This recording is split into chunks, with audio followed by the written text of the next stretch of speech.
페이지 계약 측론에서 1번 계약의 성립 요소로서의 청약과 승낙의 의사표시에 대한 설명으로 틀린 거죠. 1번 청약은 구체적 확정적 의사표시여야 한다. 맞습니다. 만약에 그 정도에 이르지 않았다면 그것은 청약이 아니라 청약의 유인이죠. 2번 청약자가 청약을 할 때는 청약과 동시에 승낙기간을 정하여야 한다. X죠. 정할 수도 있고 안 할 수도 있는 거죠. 답은 2번이네요. 3번 청약은 불특정 다수에 대하여 할 수 있으나 커피 자판기를 생각하면 되겠죠.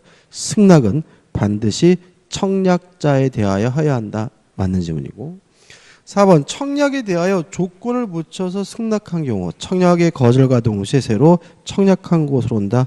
맞는 질문이고 5번 교차 청약 똑같은 내용의 청약이 교차됐다는 이유로 계약이 성립되기 위해서는 두 개의 청약이 서로 내용상 합치되어야 한다. 5 맞는 질문이죠. 뭐 간단한 문제지만 실제 이 부분에 나오는 문제 지문의 전형적인 겁니다. 2번 문제 계약의 성립에 관한 다음 기술 중 틀린 건데 3번 보시면 10만 원에 팔겠다는 A의 청약이죠. 한번 생각해 보면 A가 을에게 B에게 10만 원에 팔겠다라고 청약을 했어요. 그랬더니 B가 8만 원이면 사겠다고 했죠. 8만 원이면 사겠다라고 했다면 이거는 뭐죠? 새로운 청약이죠. 변경을 가한 승낙은 거절과 동시에 뭐죠? 새롭게 청약을 한 거죠. 따라서 이 상태에서는 계약이 성립되지 않고 A가 B에게 별도로 또다시 승낙을 해야 비로소 8만 원으로 계약이 성립될 텐데 계속 보시면 A가 응하지 않자죠. A가 뭐 했어요? 거절했죠. 그러면 지금까지 있었던 것은 다 어떻게 해요? 없어져 버립니다. 그래서 A와 B는 이제 백지 상태이기 때문에 B가 처음대로 10만 원에 사겠다고 한 것은 이건 뭐예요? 청약인 거죠.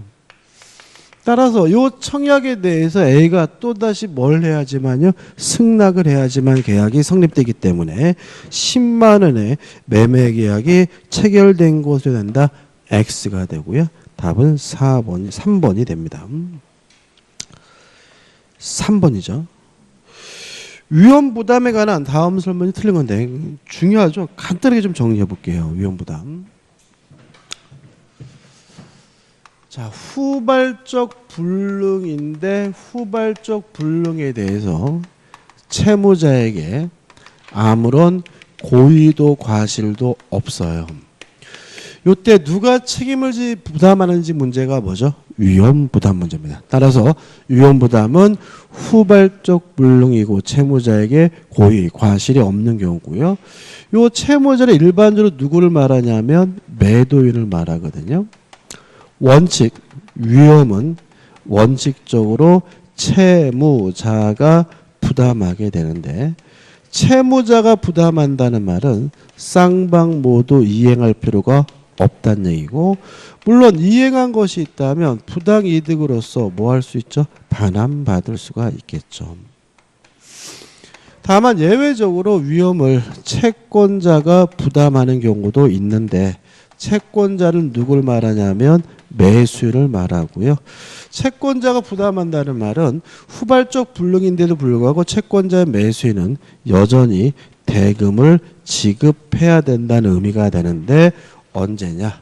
후발적 불능에 대해서 채권자에게 고의나 과실이 있는 경우 또 채권자가 수령지체 중에 후발적 불능이 된 경우에는 위험을 누가 부담하냐면 채권자가 부담합니다.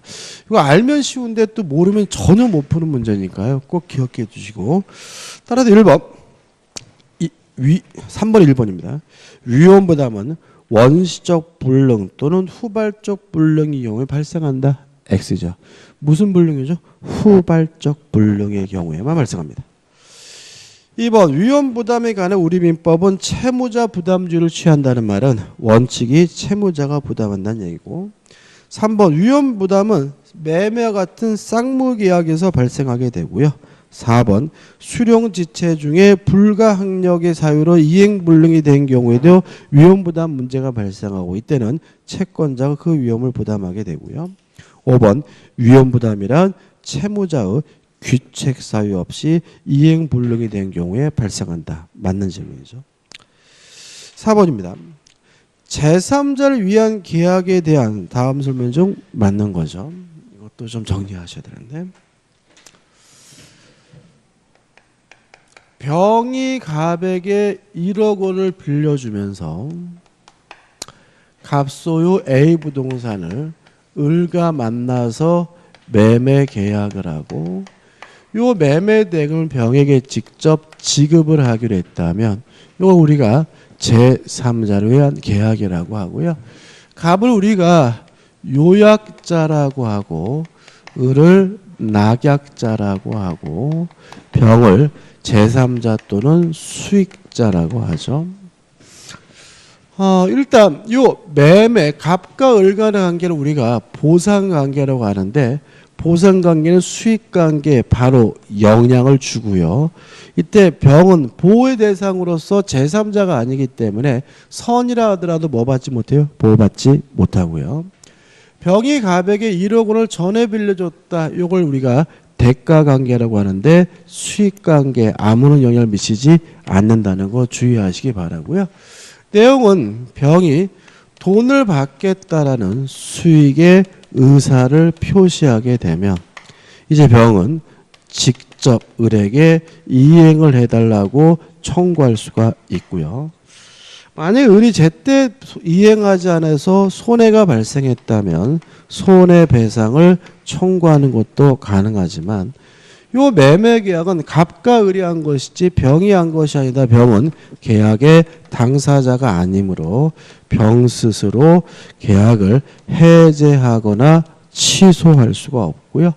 또 원상회복 문제도 병에게는 발생하지 않는다. 이 정도가 기본적인 내용이죠.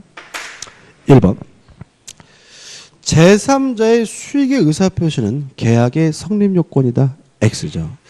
다시 말하면 계약은 갑과 을 간의 청약과 승낙, 매매에 관한 의사의 합치로 성립하는 것이지 병이 수익의 의사표시를 해야 계약이 성립되는 것은 아닙니다.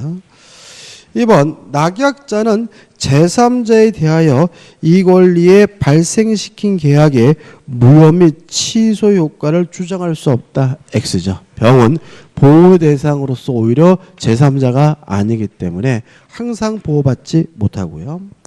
3번 타인을 위한 보험계약은 대표적인 제3자를 위한 계약이기 때문에 3번도 X고요. 4번 이미 요약자가 제3자에 대하여 부담하고 있는 채무를 승계하고 요약자의 그 채무는 면제하기라는 계약도 제3자를 위한 계약이다. X입니다. 이게 왜 그러냐면 면책적 채무인수는 제3자를 위한 계약이 아니에요. 병전적 채무인수만이 제3자를 위한 계약이고요. 5번 제3자의 권리가 발생한 후 다시 말하면 수익의 의사표시를 한 후에는 갑과 을은 임의로 병의 권리를 소멸시킬 수가 없고요. 임의로 병의 권리를 변경시킬 수가 없기 때문에 당사자 사이 합의로 이를 변경하지 못한다는 질문은 맞는 질문이 되는 거죠. 이런 것이 5번이죠. 해제에 관한 다음 설명 중 틀린 것은 1번 해제권은 형성권이고요. 2번 해제는 계약에만 특이한 제도이다. 왜요? 단독행위는 해제할 수가 없고요. 3번 해제는 일시적 계약에 대해 인정하며 소급표가 있다. 맞죠? 다시 말하면 해제는 유효한 계약을 소급해서 무효화시키는 거죠. 4번 해지는 계속적 계약의 소멸 원인이지만 해제는 일시적 계약 특유의 소멸 원인이므로 계속적 계약 관계는 관계가 없다. X입니다. 특히 임대차 계약 같은 경우에는 해지하는 것이 일반적이지만 계약의 효과가 계약을 체결한 후에 해지할 수도 있어요. 해제. 그러니까 예를 들어 가지고 임대차 계약을 하고 인도를 받고 사용 수익하다가 일정한 요건이 생기면 계약을 해지할 수 있고 해지하게 되면 장래행하 효과가 없어지잖아요. 근데 만약에 계약을 체결했는데도 불구하고 아직도 그 목조물을 인도받지 못해서 사용, 수익하지 못하고 있다면 임차인 입장에서는 임대차 계약을 뭐 할 수도 있어요? 해지할 수도 있는 거죠. 따라서 답은 뭐죠? 4번이 되는 거죠. 5번 계약의 해제는 손해배상 청구에 영향을 미치지 않는다는 말은 해제한 후에도 별도로 손해배상을 청구할 수 있다는 취지니까 맞는 질문이겠죠. 6번 민법이 규정하고 있는 전형계약이 아닌 것은 1번 사무관리입니다. 일단 여행계약도 전형계약이라는 거 조심하시기 바라고요. 사무관리는 계약이 아니죠. 답은 1번이죠. 7번 계약의 종류에 대한 설명으로 틀린 것은 1번 사용대차 무상이죠. 무상이면 다 뭐예요? 편무계약입니다. 따라서 쌍무계약이다 X죠. 답은 1번이죠. 2번 모든 쌍무계약은 유상계약이고요. 3번 매매의 예약은 물론 채권계약이고 쌍무계약의 쌍방의 의무는 동시이행항변권이 인정이 되고요. 5번 교환계약은 대표적인 낙선계약이고 불요식계약이 특히 교환계약은 왠지 요물계약과 같은 착각을 일으킬 수 있으니까 낙선계약이라는 거 조심하시기 바랍니다. 8번이죠. 계약의 성립에 관한 다음 설명이 틀린 것은이죠. 자, 큰 길가에 자판기를 설치하는 것도 청약이잖아요. 근데 자판기를 설치할 때 누가 자판기를 설치하는지 이름을 꼭 명시할 필요는 없는 거죠. 따라서 3번. 4번. 청약에는 청약자와 그 상대방이 있어야 되므로 청약자는 반드시 명시되어야 한다. X. 커피 자판기를 설치할 때 굳이 자판기를 설치한 사람 이름에 명시될 필요는 없는 거죠. 답은 뭐죠? 4번이죠. 9번이죠. 교차 청약에 의한 계약의 성립식입니다. 이것도 은근히 잘 나오는데 4번이죠. 양 청약이 모두 상대방에게 뭐죠? 도달한 때죠. 그죠? 그러니까 왜 이게 나오는 거죠? 계약은 원칙적으로 승낙을 발신한 때 성립하잖아요. 그죠? 다만 교차 청약의 경우에는 발신한 때가 아니라 양 청약이 모두 뭐 됐을 때 도달한 때 성립한다는 얘기니까 조심하셔야 되겠죠. 넘기셔가지고 10번입니다. 다음 중 계약이 성립되지 않는 경우는 3번인데 자 우리가 승낙할지 안 할지는 오로지 승낙자의 자유고요. 청약자 그러한 자유를 뭐 할 수는 없냐면 제한할 수는 없어요. 따라서 3번 반송되지 않으면 구입하는 것으로 보겠다고 했다면 무효입니다. 아무런 의미가 없는 거죠. 따라서 물건을 송부한 경우 상대방이 반송하지 않고 보관하고 있더라도 계약이 뭐 되진 않아요? 성립되지는 않기 때문에 답은 3번이고 이것도 은근히 잘 나오죠. 11번입니다. 자, 계약 체결세 과실 책임인데 1번 계약 체결세 과실 책임은 언제 문제가 되냐면요. 원시적 전부 불능인 경우에 문제되니까 1. 계약이 원시적 객관적 전부 불능인 경우에만 무효로 한다. 이 경우에만 뭐죠? 계약 체결세 과실 책임이 적용이 돼요. 2번 따라서 우리 판례는 원시적 전부 불능에 대해서만 계약 체결세 과실 책임 인정하고 있으므로 계약 교섭 시 주의 의무 위반으로 인한 생명, 신체, 계약 외적 법익이 침해된 경우는 계약 체결세 과실 책임 인정하지 않고요. 요건은 4번 상대방은 뭐 해야 됩니까? 선이고 무과실해야 되니까 계약의 원시적 불능의 사실을 모른 데 대하여 상대방에게 과실이 있는 경우에는 계약 체결세 과실 책임은 인정되지 않는다. 맞는 질문이죠. 효과는 실내 이익을 배상하되 이행 이익을 넘지는 못합니다. 따라서 한번 계약 체결의 과실 책임은 상대방의 실내 이익의 배상을 그 내용으로 한다. 맞는 질문이죠.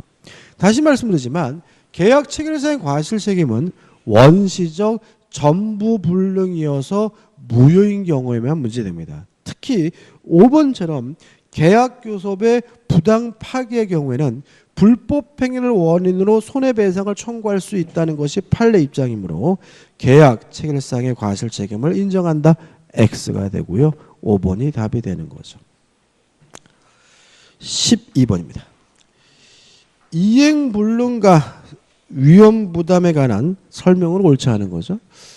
여기서 우리가 위험부담 문제가 되려면 채무자에게 뭐가 없어야 돼요? 고의과실이 없어야죠. 만약에 채무자에게 후발적 불능에 대해서 고의과실이 있다면 이때는 채무 불이행 중에서도 뭐가 되냐면 이행불능이 되는 거거든요. 따라서 1번 채무자의 책임 있는 사유로 이행불능이 되면 채권자는 이행의 최고 없이 전보배상을 청구할 수 있다. 5 맞는 질문입니다. 다시 말하면 채무 불이행이기 때문에 전보배상, 손해배상을 청구할 수가 있겠죠. 2번 채무자의 책임 없는 사유로 후발적 불능이 된 경우까지 끊어볼게요. 그러면 채무자에게 고의과실이 없이 후발적 불능이 되면 위험부담이 되고 채무자가 부담하거든요. 따라서 쌍방 모두가 이행할 필요가 없고 이행한 것이 있다면 부당이득 반환을 청구하게 되는데 이때 우리 판례는 무엇이 인정을 하고 있냐면 대상 청구권도 인정할 수 있거든요. 국가로부터 받는 보상금을 대신 넘겨달래. 보험금을 대신 넘겨달라고 뭐 할 수 있어요? 청구할 수가 있기 때문에 2번 채권자는 대상 청구권을 행사할 수 있다는 지문은 5 맞는 지문이 되는 거죠. 3번 매매계약 체결 후 매도인이 매매 목적물에 관하여 다시 제3자의 매매계약을 체결했어요. 아직 이전 등기 안 해주고 있는 상태라면 이행불능이 아니죠. 그죠? 따라서 매매계약이 법률상 이행불능이라고 할 수 없다. 맞는 질문이죠. 4번 쌍무계약의 당사자 일방의 채무가 채권자의 책임 있는 사유로 이행할 수 없게 됐어요. 다시 말하면 채권자에게 뭐가 있습니까? 고의 과실이 있다면 위험을 누가 부담하죠? 채권자가 부담하고요. 대금을 지급해야 되니까 채무자는 상대방의 이행을 청구할 수 있다. 5 맞는 질문이죠. 5번 이행지체 중에 이행보조자의 과실로 이행불능이 됐어요. 물론 이행보조자의 과실은 채무자 본인의 과실이니까 채무자는 자신의 책임 없는 사유를 증명하여 채무불이행 책임을 면할 수 있다는 질문은 X가 되고요. 답은 5번이 됩니다. 13번입니다. 갑은 을에게 자동차를 팔고 을은 그 대금을 병에게 지급하기로 했어요. 그러면 갑이 을에게 자동차를 팔면서 그 대금을 누구한테요? 병에게 지급하기로 했다면 전형적인 무슨 계약이죠? 제3자를 위한 계약이죠. 갑은 이로써 병에 대한 컴퓨터 외상 구입 대금을 결제하고자 한다. 다시 말하면 병은 갑에게 컴퓨터 외상 대금 채권이 있는 거죠. 타당치 않은 거죠. 1번 보시면 갑을 간의 계약이 착오로 취소됐어요. 다시 말하면 요 매매 계약이 무효가 되면 수익관계 바로 영향을 주고요. 이때 병은 보호의 대상으로서 제3자가 아니기 때문에 선이라 하더라도 뭐 받지 못해요? 보호받지 못하거든요. 따라서 이로써 선의 병에게 대항하지 못한다. X가 되고요. 답은 1번이 되는 거죠. 넘겨보시면 14번이죠. 동시이행 항변권에 관한 설명으로 틀린 건데 1번 동시항변권이 뭐죠? 쌍무계약이 성립되고 쌍방의 채무는 동시에 이행해야 되는 관계가 동시행변권이죠. 따라서 이러한 쌍방의 채무는 하나의 쌍무계약으로부터 발생을 해야 됩니다. 따라서 별개의 계약으로 발생한 채권에 대해서는 동시이행 항변권 인정되지를 않아요. 2번. 동시이행 관계에 있는 일방의 채무도 이를 발생시킨 계약과 별개의 약정으로 확립한 상대방의 채무와는 특이하게 없는 한 동시이행 관계에 있다.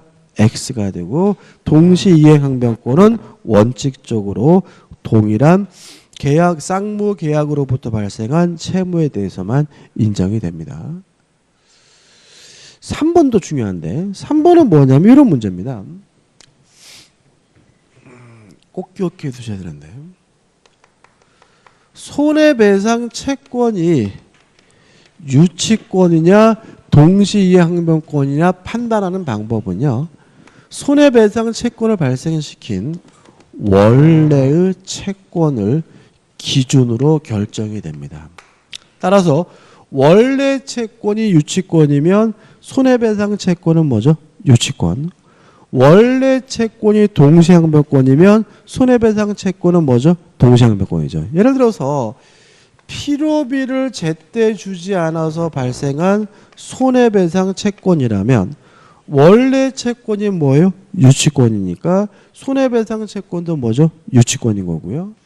매매 대금을 제때 주지 않아서 발생한 손해배상 채권이라면 원래 채권이 뭐예요? 동시항변권이니까 손해배상 채권도 뭐가 되죠? 동시항변권이 되는 거죠. 따라서 읽어보면 동시이행에 있던 채무. 그럼 이게 무슨 말이에요?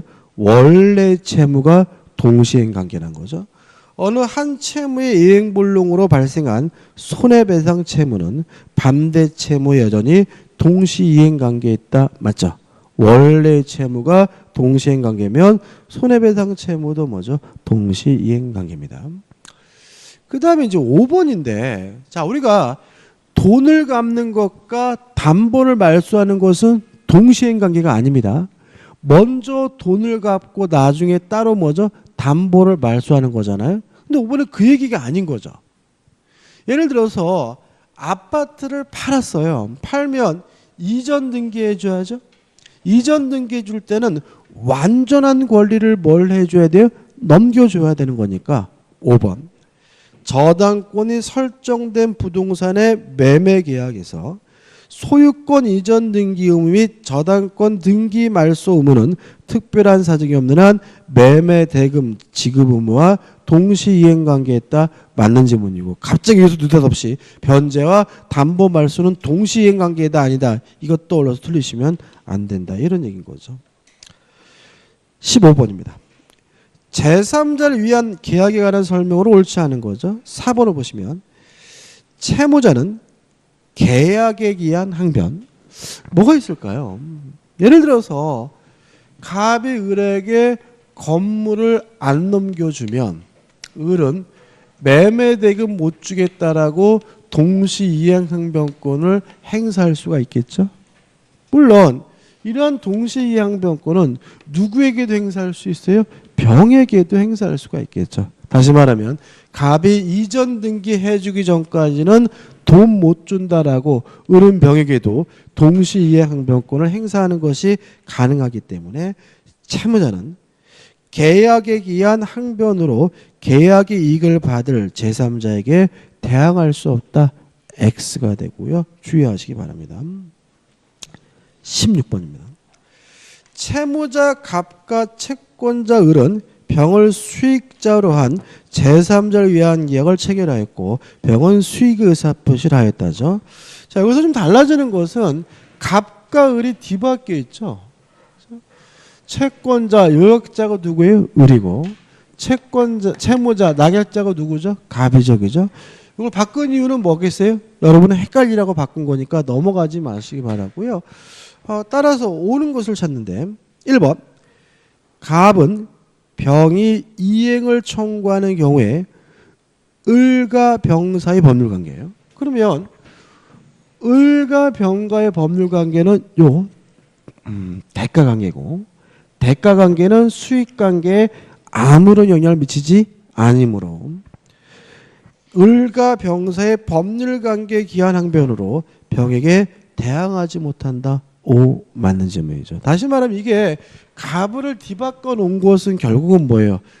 보상관계와 대가관계를 뭐죠? 헷갈리라고 만든 문제에 불과한 거니까 유의하시고요. 답은 뭐죠? 1번이죠. 2번 병은 수익의 의사표시를 했으니까 손해배상을 뭐 할 수 있습니까? 청구할 수가 있고요.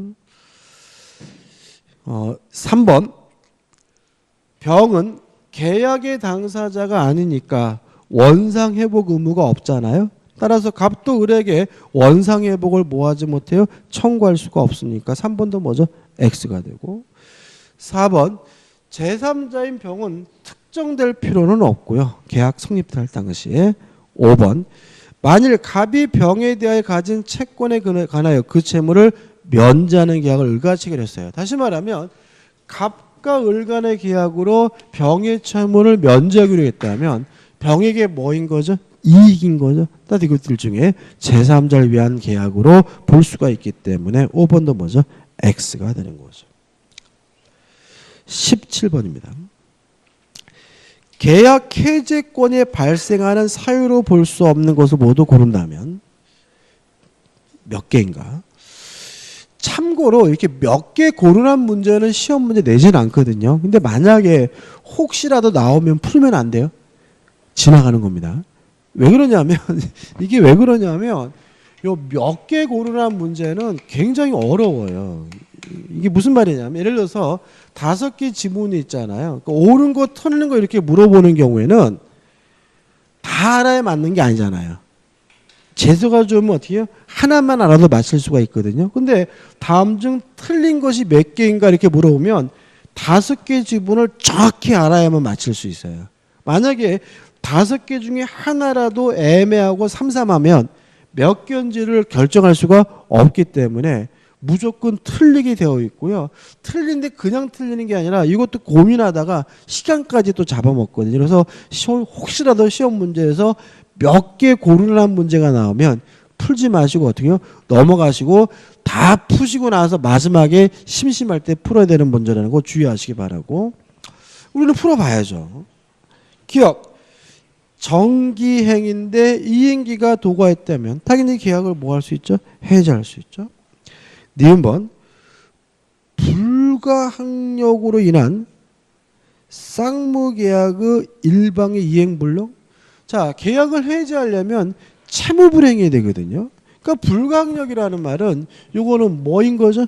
위험부담 문제이지 뭐가 아니에요? 채무불행이 아니에요. 따라서 니은번은 계약을 뭐 할 수 없습니까? 해제할 수 없는 거죠. 디귿번 부수적 채무의 불이행이에요. 주된 채무가 아닌 부수적 채무의 불이행이 있으면 계약 자체를 뭐 할 수는 없어요? 해제할 수는 없죠.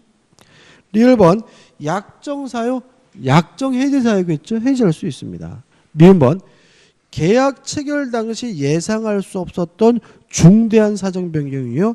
요 미음번 좀 조심하셔야 되는데 뭐냐면 원래 사정 변경을 이유로는 계약을 뭐 할 수 없냐면 해제할 수가 없어요. 이게 원칙이에요. 다만 우리 학설과 판례는 예상할 수 없었던 특별히 중대한 사정 변경이 있는 경우에는 해제하는 것이 가능할지도 모른다라는 가능성을 인정하고 있어요. 따라서 해제할 수 없는 경우는 해제할 수 있는 사유로 볼 수 없는 것은 기억, 죄송합니다. 저도 헷갈리네.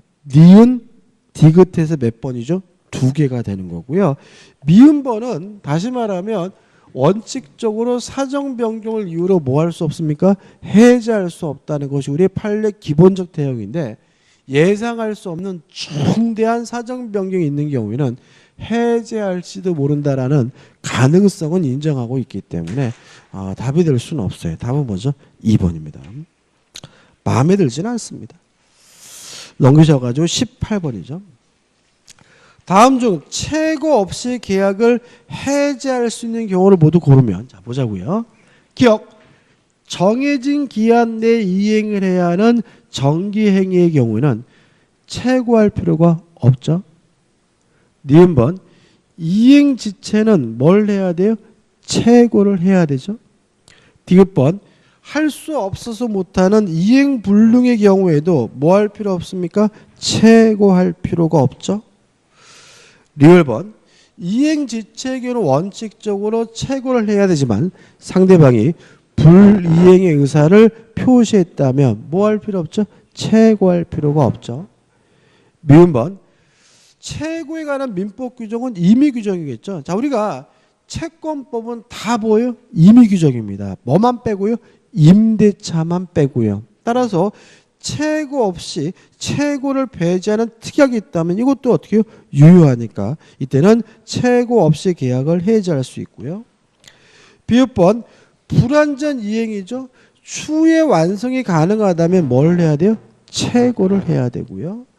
시읍번 사정 변경을 이유로 만약에 계약을 해지할 수 있다면 이때도 뭐 할 필요 없냐면 최고할 필요는 없어요. 따라 답은 뭐죠? 5번이 됩니다. 19번입니다. 옳지 않는 것을 찾는데 4번을 보시면 계약을 해제하는 자는 계약 해제 의사표시 전에 해제 가능성을 알면서도 그 해제와 양립되지 않는 법률 관계가 가진 제3자예요. 자, 해제에 있어서 제3자는 특이하다고 했죠. 만약에 해제하기 전에 이해관계를 가졌다면 이 사람은 선이든 악이든 묻지 않고 보호가 되고요. 해제 후에 이해관계를 가졌다면 선이여야지만 보호가 되고 악이면 뭐 되지 않냐면 보호되지 않거든요. 그러면 해제에 있어서 제3자가 나오면 문제 지문을 읽을 때 이 사람이 해제 전인지 후인지를 어떻게 해요? 고민하는 마음으로 읽어야 되겠죠. 다시 한번 읽어볼까요?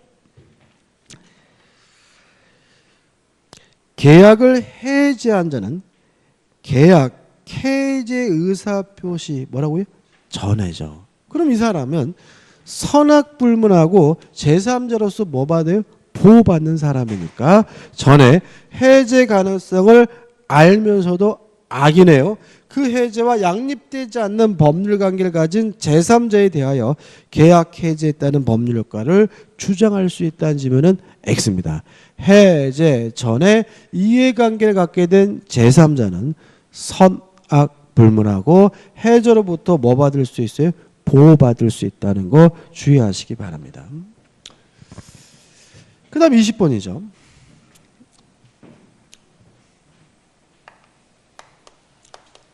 자, 합의 해제의 경우에는요,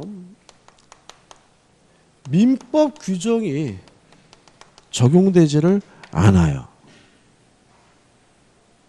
다시 말하면 쌍방 간의 합의로 계약을 해제하는 경우에는 굳이 뭐일 필요 없어요?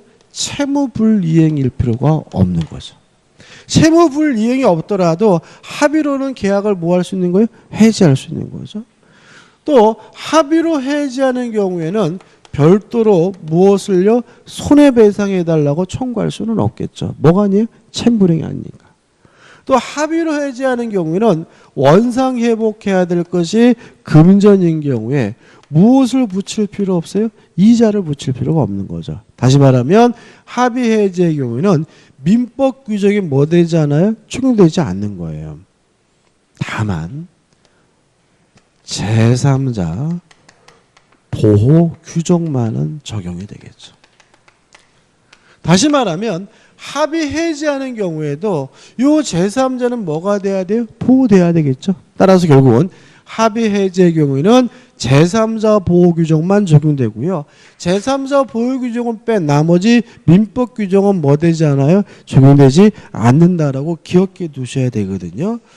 따라서 1번 합의 해제 효력은 그 합의 내용에 의해 결정되고 해제에 관한 민법 제 543조 이하 규정은 적용되지 않는다. 오, 맞는 지문이고요. 답은 뭐죠? 2번인데 이건 뭐 의미가 없죠. 보시면 계약이 합의 해제되기 위해서는 청약과 승낙이라는 명시적 의사표시가 있어야 하므로 묵시적 합의 해제는 인정되지 않는다. X죠. 우리는 민법은 항상 묵시적 의사표시도 가능하고도 뭐예요? 유효합니다. 따라 답은 뭐죠? 2번이 되는 거죠. 3번 보시고 4번 제3자의 권리는 해하지 못한다 규정은 뭐죠? 적용이 되고 5번 반환할 것이 금전인 경우에 뭐 붙이지 않습니까? 이자 붙일 필요 없다는 것도 주의하시면 되겠죠. 21번입니다.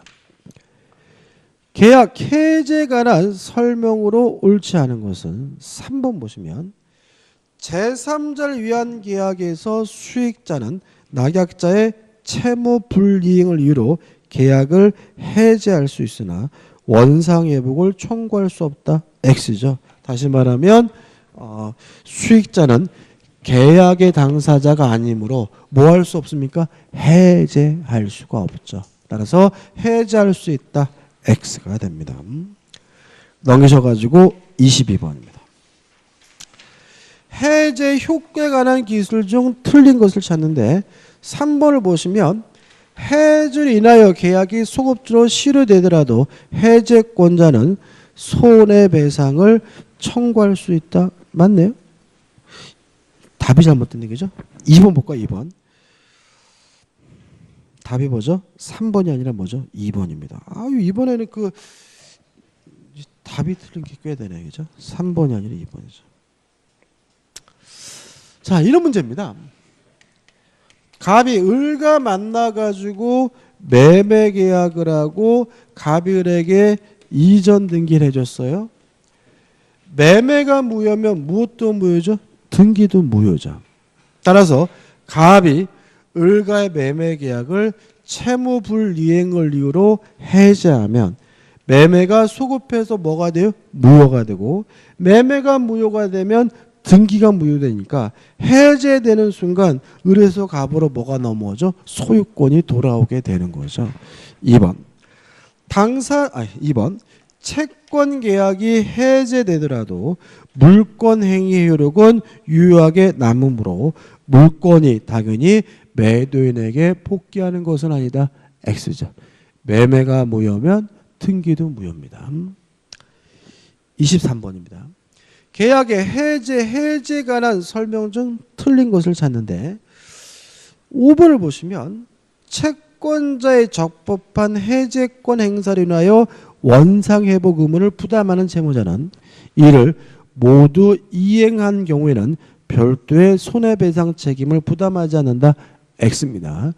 해제를 한 후에는 원상회복도 청구하고 별도로 무엇도 청구합니까? 손해배상을 청구하게 됩니다.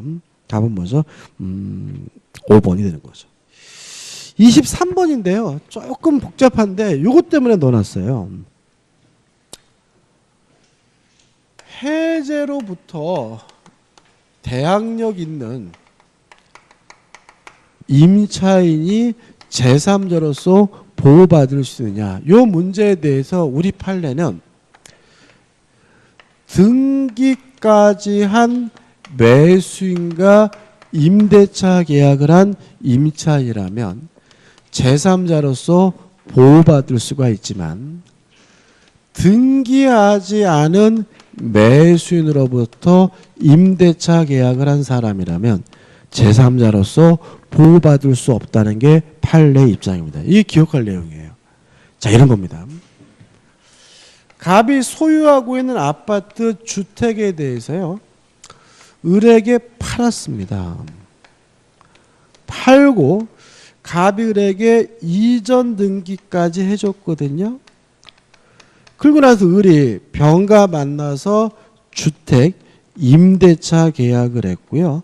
병이 인도받고 주민등록을 한 후에 갑이 을과의 매매 계약을 채무불이행으로 해제했다면 이 병은 등기까지 한 매수인과 임대차 계약을 한 사람이기 때문에 제3자로서 뭐 받을 수 있어요? 보호받을 수가 있어요. 따라서 병은 갑이 나가라고 하면 못 나겠다라고 뭐 할 수 있어요? 버틸 수도 있고요. 임차 보증금을 나중에 계약 기간이 끝나면 누구한테요? 갑으로부터 반환해달라고 병은 뭐 할 수도 있어요? 요구할 수도 있어요. 근데 조금 살을 바꿔보면 갑이 요 아파트를 을에게 팔았어요. 근데 을이 뭐라 그러냐면 제가 이 아파트를 살려고 사는 게 아니라 투자 목적으로 사는 겁니다. 잔금은 세를 주고 보증금으로 잔금을 치르겠습니다라고 하길래 그럽시다라고 임대할 수 있도록 을에게 뭘 해줬어요? 승낙을 해둔 거죠. 그래서 을 매수인이 병과 만나가지고 주택 임대차 계약을 하고 병은 인도받고 주민등록을 했는데 을이 병이 을에게 보증금을 주자 보증금을 받고 도망가 버렸어요. 그러는 바람에 을이 잔금을 주지 않았다는 이유로 갑이 을과의 매매 계약을 해제하면 병은 제3자로서 전혀 보호받지 못합니다. 차이점은 뭐죠? 매수인이 등기를 했느냐 등기를 안 했냐 문제예요. 따라서 등기하지 않은 매수인과 임대차 계약을 한 사람은 제3자로서 해제로부터 뭘 받지 못해요? 보호받지 못한다는 거 꼭 기억해 두시기 바라요. 따라서 2번 질문만 좀 유의하시면 되는데 2번 보시면 갑이 을에게 주택을 매도하고 그 소유권 이전 등기를 격려해 주었어요. 그럼 매수인이 뭐까지 했다는 얘기죠? 등기까지 했다는 얘기죠. 잔금을 받지 못할 매매 계약을 해제하였고 을 명의의 소유권 이전 등기가 말소되었는데 병이 위 매매 계약이 해제되기 전에 을로부터 위 주택을 임차해 인도와 주민등록을 마쳤다면 병은 민법 제548조 제1항 난사에 의하여 보호된다. 맞는 지문이고 주의하시기 바라고 이런 지문이 나오면 매수인이 등기를 했는지 안 했는지를 좀 확인해 보시기 바랍니다. 나머지 분들은 너무 지엽적이니까 안 보셔도 될 것 같아요. 2번만 좀 기억해 두십시오. 넘기셔가지고 25번입니다. 갑은 을에게 자기 소유 토지를 2억 원에 매도하고 계약금 및 중도금으로 1억 원을 수령하였다. 다음 설명은 틀린 건데 2번을 보시면 매도인 갑이 법정 해제 사유로 계약을 해제한 경우에 갑은 원상회복의 내용으로 수령한 계약금과 중도금 및 그 받은 때로부터 법정 이자를 반환해야 하는데 법정 이자는 반환 의무의 이행 지체로 인한 책임이다. X예요.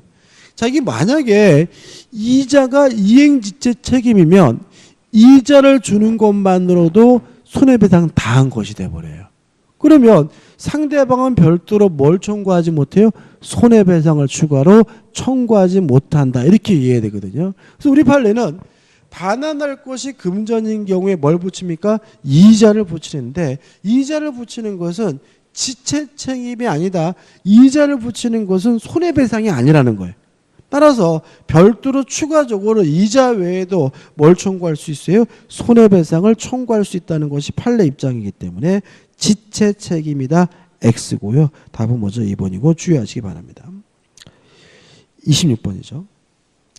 계약의 해제에 관한 설명으로 옳지 않은 것은 1번 매매 계약이 무효인 경우 매매 대금의 반환에 대하여 해제에 관한 규정이 유추 적용되어 법정 이자가 가산된다. X예요. 자, 우리가 해제해서 반환할 돈에다가 이자를 붙이는 건 왜 그런 거예요? 채무 불이행해서 그런 거잖아요. 다시 말하면 이자는 함부로 붙이는 거 아닙니다. 다시 말하면 해제의 경우에는 채무 불이행을 이유로 계약을 해제했기 때문에 뭘 붙이는 거예요? 이자를 붙이는 것이지 원상 회복한다고 다 뭘 붙이는 건 아니에요? 이자를 붙이는 건 아닌 거죠. 답은 뭐죠? 2번이 되는 거죠. 3번 볼까요? 계약이 해제된 경우 계약 해제 이전에 해제로 인하여 소멸되는 채권을 양수한 자는 제3자로서 보호되지 않는다. 채권을 양수한 사람은 제3자가 아니에요. 뭘 양수한 사람이냐? 채권을.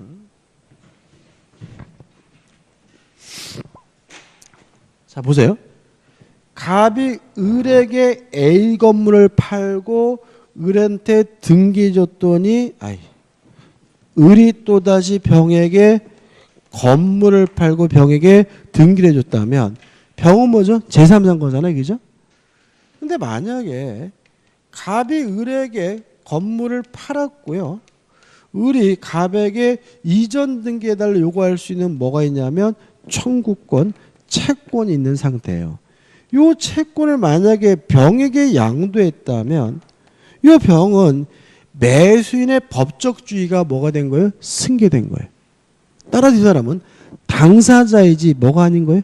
제3자가 아닌 거죠. 다시 말하면 채권 자체를 양도받은 사람은 당사자적 지위가 뭐 된 사람이에요? 승계된 사람이기 때문에 제3자가 아니라는 거 주의하시기 바랍니다. 그 다음에 27번입니다. 계약 해지에 관한 다음 설명 중 틀린 것은 4번을 보시면 해제 효력은 계약 당시의 소급함으로 당사자는 원상 회복금을 진다. X죠. 해지란 임대차와 같은 계속적 계약을 장래 향하여 그 효력을 소멸시키는 게 해지이므로 소급하지 않고요. 모아주지도 않습니까? 원상 회복 의무도 발생하지 않습니다. 28번입니다. 다음 중에 해제권의 소멸 사유가 아닌 것을 해서 4번 해제권에 대한 소멸시효죠. 해제권은 형성권입니다. 따라서 뭐에 걸리지 않죠? 소멸시효 걸리지는 않죠. 여기까지고 좀 쉬었다가 이제 계약법 강론에서 매매로 좀 들어가도록 하겠습니다.